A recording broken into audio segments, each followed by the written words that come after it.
Bom dia, boa tarde, boa noite. Eu não sei que hora que você está vendo esse vídeo. Hoje nós vamos falar um pouquinho sobre casamento, né? Sobre divórcio, novo casamento.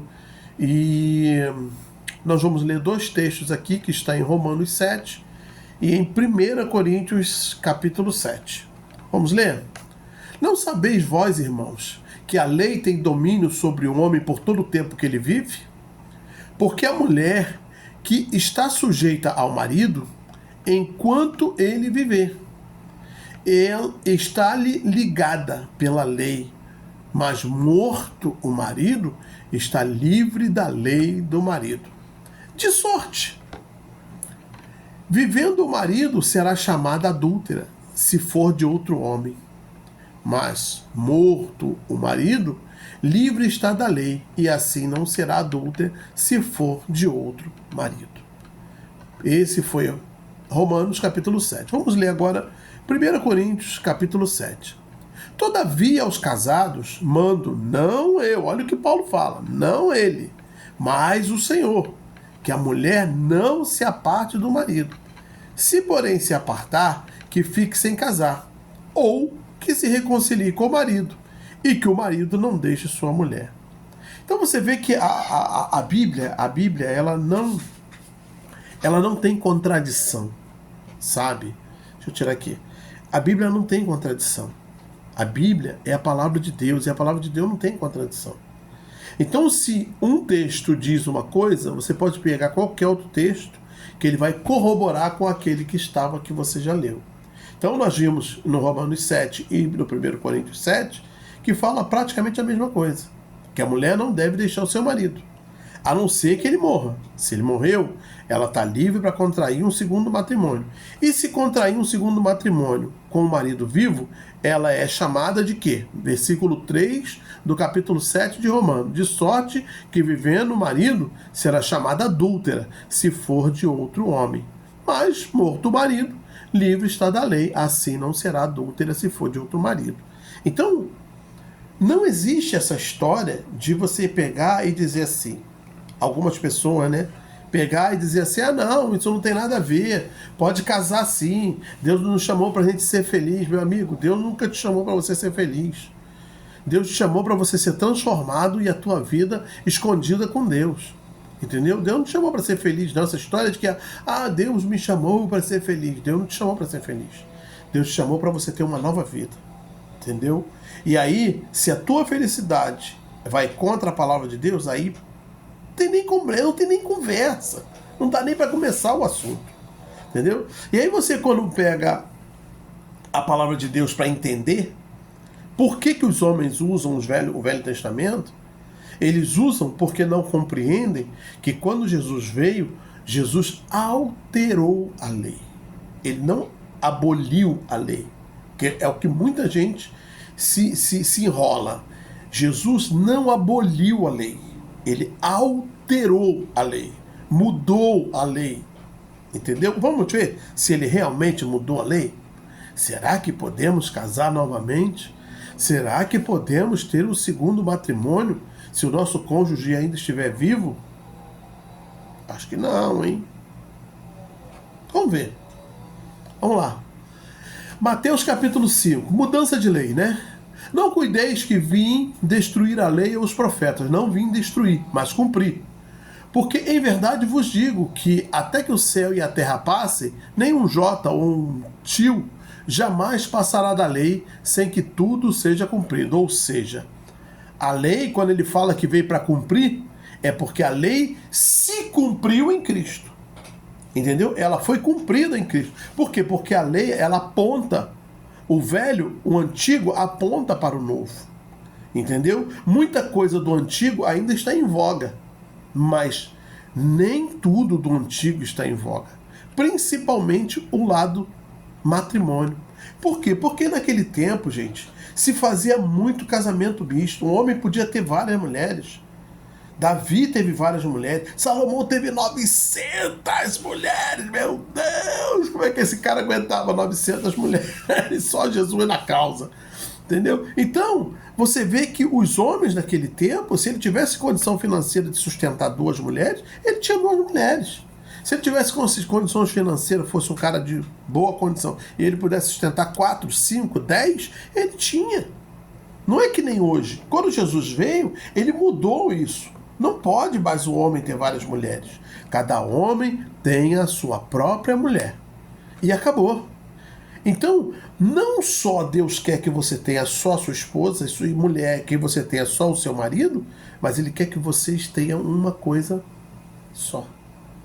O seu marido vai ser seu marido até o dia da sua morte. Por isso que quando você casa, é até que a morte os separe. E aí?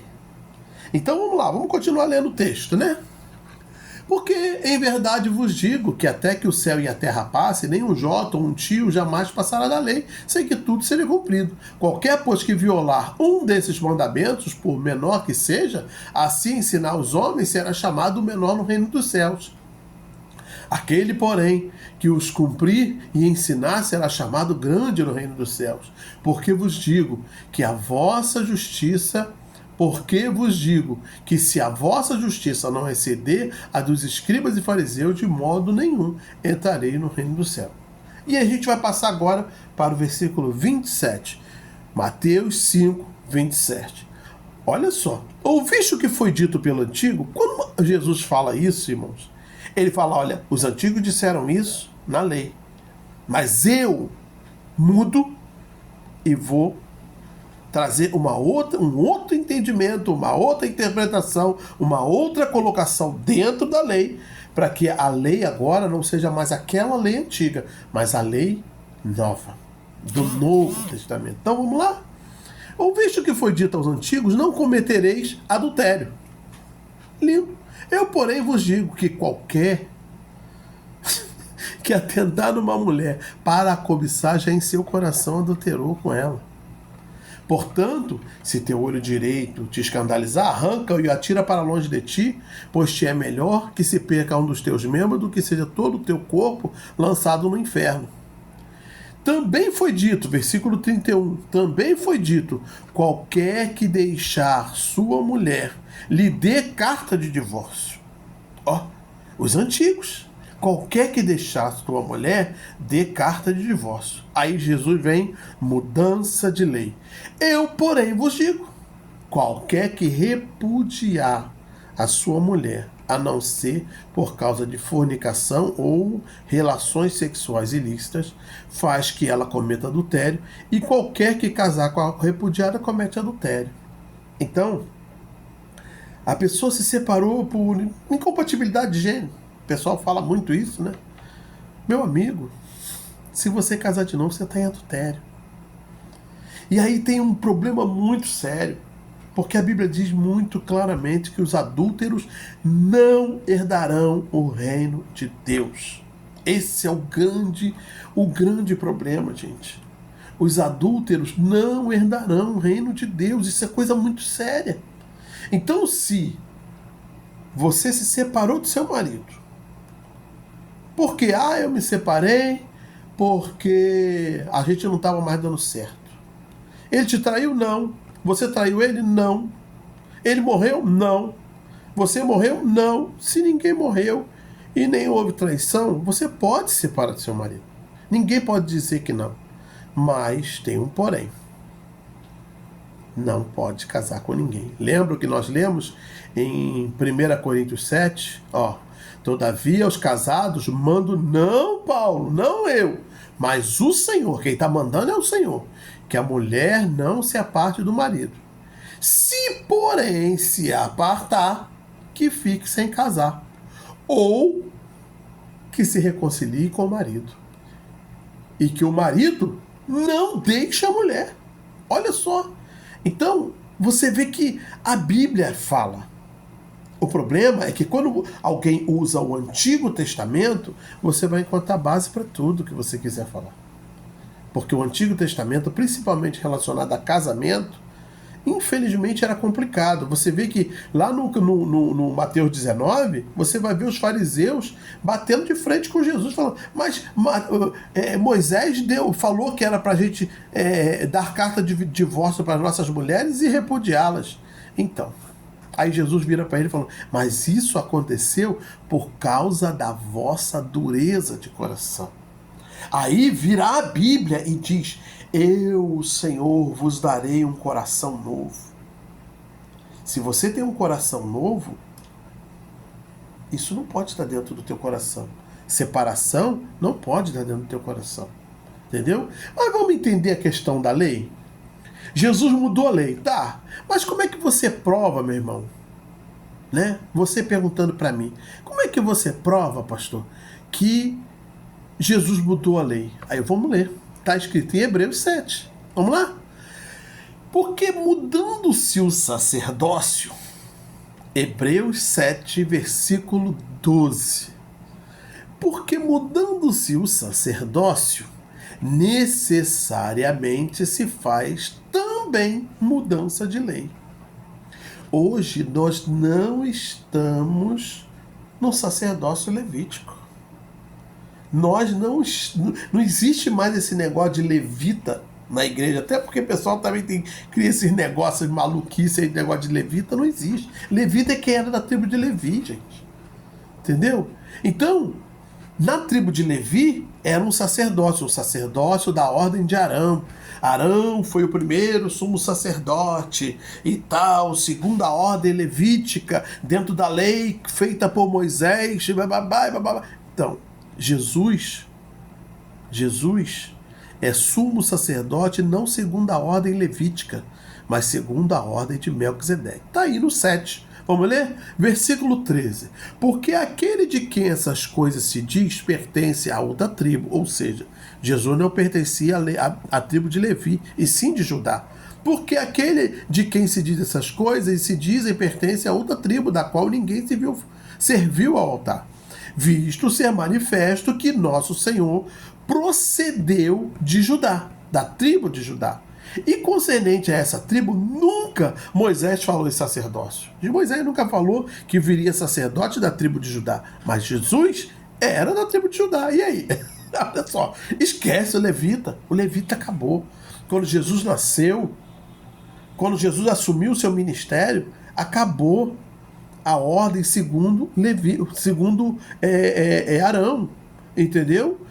Aí passou a ser um outro sumo sacerdote, um outro sacerdócio, entendeu? E esse sacerdócio está aqui no versículo 15. No versículo 15 diz assim: e muito mais manifesto é ainda se a semelhança de Melquisedeque se levantar outro sacerdote, que não foi feito segundo a lei de mandamento carnal. Ou seja, a lei mosaica é uma lei de mandamento carnal, mas segundo o poder da vida incorruptível. Quem é incorruptível senão o próprio Cristo? É a vida incorruptível. Essa lei que nós vivemos no Novo Testamento é a lei de Cristo, baseada em uma vida incorruptível, não uma vida carnal. Então essa lei, ela veio para mudar, e ela mudou. Se você ler o capítulo 5 de Mateus, você vai ver várias mudanças, Jesus mudando um monte de coisa na lei. Mas vamos continuar lá no Hebreus 7, versículo 17, porque diz assim: porque ele assim testifica, tu és sacerdote eternamente, segundo a ordem de Melquisedeque. Acabou a lei levítica. Acabou a ordem levítica. Você entende? Não é mais os levitas que são sumo sacerdotes. O nosso sumo sacerdote no Novo Testamento é Cristo. E quando muda o sacerdócio, necessário é que se mude a lei. Vamos ver o versículo 18? Porque o procedente mandamento é abrogado por causa da sua fraqueza e inutilidade. Ou seja, o antigo mandamento, ele é abrogado ou parado ou substituído. Por quê? Por causa de sua fraqueza e inutilidade. Pois a lei nenhuma coisa aperfeiçoou. A lei mosaica nunca aperfeiçoou ninguém. E desta sorte é introduzida uma melhor esperança pela qual chegamos a Deus. Então, nós não estamos mais na lei mosaica, gente. Não é a lei mosaica que rege a nossa vida. Então, de Gênesis a Malaquias, tudo que está ali é regido pela lei mosaica. Ordem levítica. E aí, o que acontece? Quando entra Mateus, acabou, ali entrou Cristo. Então, as leis são novas leis. Ah, tem leis no Velho Testamento que ainda voga? Tem, é claro que tem. Jesus não mudou tudo. Jesus mudou algumas leis. E nós vivemos segundo essas leis. Entendeu? Por exemplo, Jesus mudou a circuncisão. Você já viu cristão se converter e alguém falar assim: meu amigo, agora você aceitou Jesus, tem que se circuncidar? Tem? Não. Mas lá no passado, Deus queria quase matar Moisés, porque Moisés não circuncidou Gerson, o filho dele. Então, você vê que as coisas mudaram quando Jesus veio. E nós vivemos dentro dessa lei. Não na lei mosaica, não na lei carnal, mas na lei incorruptível, na lei de vida eterna, na lei de vida que não acaba, na lei de vida incorruptível. E aí, se a gente vive na lei incorruptível, a gente tem que pegar os ensinamentos da lei incorruptível. E a lei incorruptível é a lei de Cristo. E aí, quando você vai para o Mateus, você vai ver lá claramente, cara, claro como o sol. Também foi dito: qualquer que deixar sua mulher, dê-lhe carta de divórcio. Aí Jesus vira e fala: eu, porém, vos digo, mudança de lei. Qualquer que repudiar sua mulher, a não ser por causa de relação sexual ilícita, faz que ela cometa adultério. E qualquer que casar com a repudiada, comete adultério. Então, meu amigo, cláusula de exceção. O marido morreu ou a mulher morreu, você pode casar de novo.